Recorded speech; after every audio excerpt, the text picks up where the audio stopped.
Salut.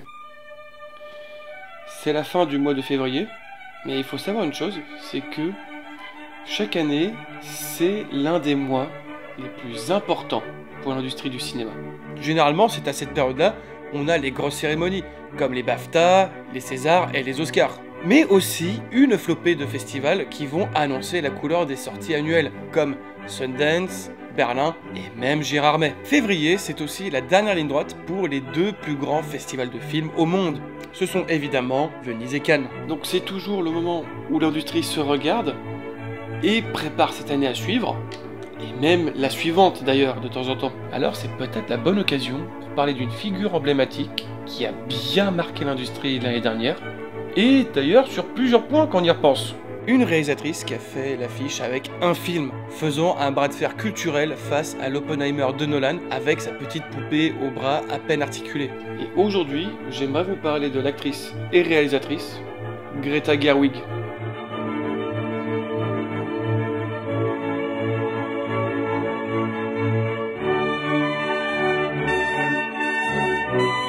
Alors, Greta Gerwig voit le jour et grandit à Sacramento, en Californie, le 4 août 1983. Sa mère est infirmière en gynécologie et son père travaille dans une petite banque locale. Elle a un frère architecte et une sœur qui travaille pour le gouvernement californien. Bien qu'ayant passé l'intégralité de sa scolarité dans une école catholique exclusivement pour filles, elle admettra qu'elle cherche encore sa spiritualité. Et après ce parcours, elle partira très rapidement à New York pour devenir comédienne de théâtre. Pourtant, c'est à ce moment-là où elle sera diplômée de l'université de Barnard en anglais et en philosophie. Arrive après ses premiers pas au cinéma en 2006 en tant qu'actrice dans le remake américain de LOL, et avec une petite apparition dans Baghead. Elle enchaînera les petits rôles à New York jusqu'en 2010 avec son premier grand rôle dans Greenberg avec Ben Stiller. Là, elle commence à faire ses armes en jouant dans des films indépendants. Mais cette période s'arrêtera en 2017 où elle réalisera toute seule Lady Bird, qui est d'ailleurs mon film préféré de sa filmo. I wish I could live through something. Film indépendant avec une réception extraordinaire. Le retour financier est plus que présent et la critique applaudit tout particulièrement la réalisation et l'écriture de Gerwig. Sans pour autant oublier la star montante du film, Saoirse Ronan. Ouais, ça s'écrit comme ça. Bien que ce ne soit pas sa première réalisation, pourtant c'est bien celui-là qu'elle réalisera toute seule en premier. Car oui, elle a participé à l'écriture, la réalisation et la production d'un autre film avant Lady Bird, et en partageant ses casquettes avec Joe Swanberg dans Nights and Weekends. I don't cry every time it's not perfect. Every time that it's not perfect and we haven't seen each other for 3 months, I fix it.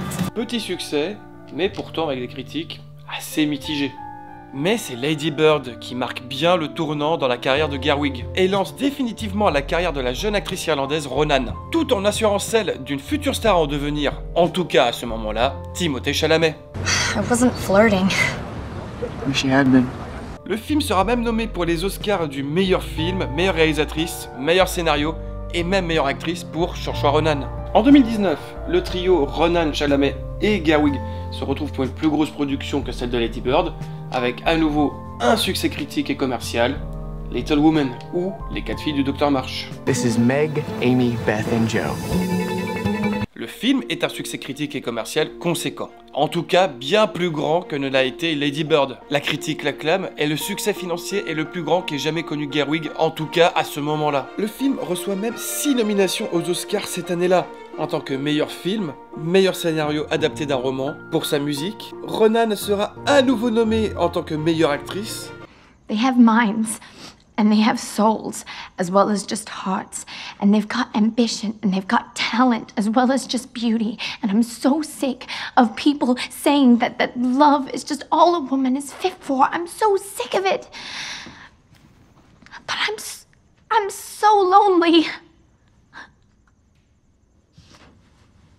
Et idem pour Florence Pugh, en tant que meilleur second rôle féminin. Pourtant, le film ne sera uniquement récompensé que pour ses costumes. Et après ses succès, Gerwig rentre en négociation directement avec Mattel pour adapter une histoire sur sa célèbre poupée aux bras simili-articulés, la fameuse Barbie. Nouveau succès, bien qu'il s'agisse là du premier véritable défi dans la carrière de Gerwig, car on parle de son premier blockbuster. Et le film est un succès mondial, malgré une critique à tant soit peu mitigée. Le film deviendra rapidement un objet culturel conséquent, mais surtout à cause de sa petite compétition face au dernier film de Christopher Nolan sorti cette année-là, Oppenheimer. Ce qui donnera d'ailleurs naissance au gag et à la trend Barbenheimer.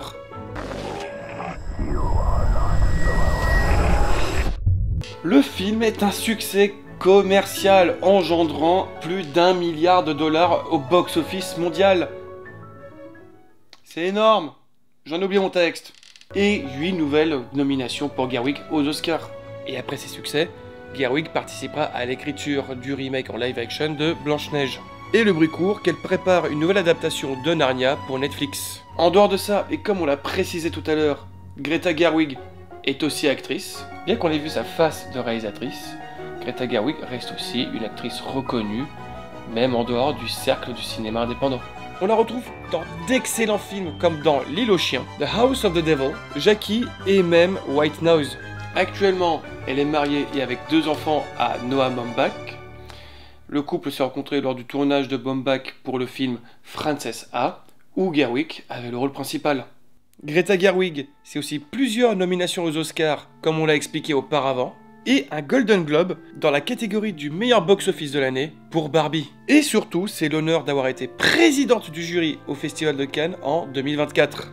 Vous l'aurez compris, si cet épisode est un peu plus court que les précédents, c'est parce que nous parlons d'une réalisatrice avec une filmographie beaucoup plus petite que ceux qu'on a déjà vus auparavant. Et pourquoi je vous parle aujourd'hui de Greta Gerwig? Qu'est-ce qui fait d'elle une réalisatrice phare dans l'industrie du cinéma? D'une part, son écriture, toujours axée dans une forme de naturalisme et d'atmosphère terriblement spontanée. Idem pour sa réalisation. On sent qu'elle filme comme si elle vivait ses films. On sent un sens accru du vécu, comme si à chacun de ses films, c'est une part d'elle qui s'exprime. Plus que des films, ce sont presque des puzzles de ses propres expériences passées qu'elle propose à l'écran. Étrangement moins quand elle joue, mais j'imagine que c'est plus dû à une question de mise en scène qu'autre chose. Et sans oublier aussi son sens du perfectionnisme, qui fait que chacun de ses films évolue et qu'elle s'améliore de film en film finalement. Et c'est pour toutes ces raisons, et bien plus encore, qu'aujourd'hui je voulais vous parler de Greta Gerwig.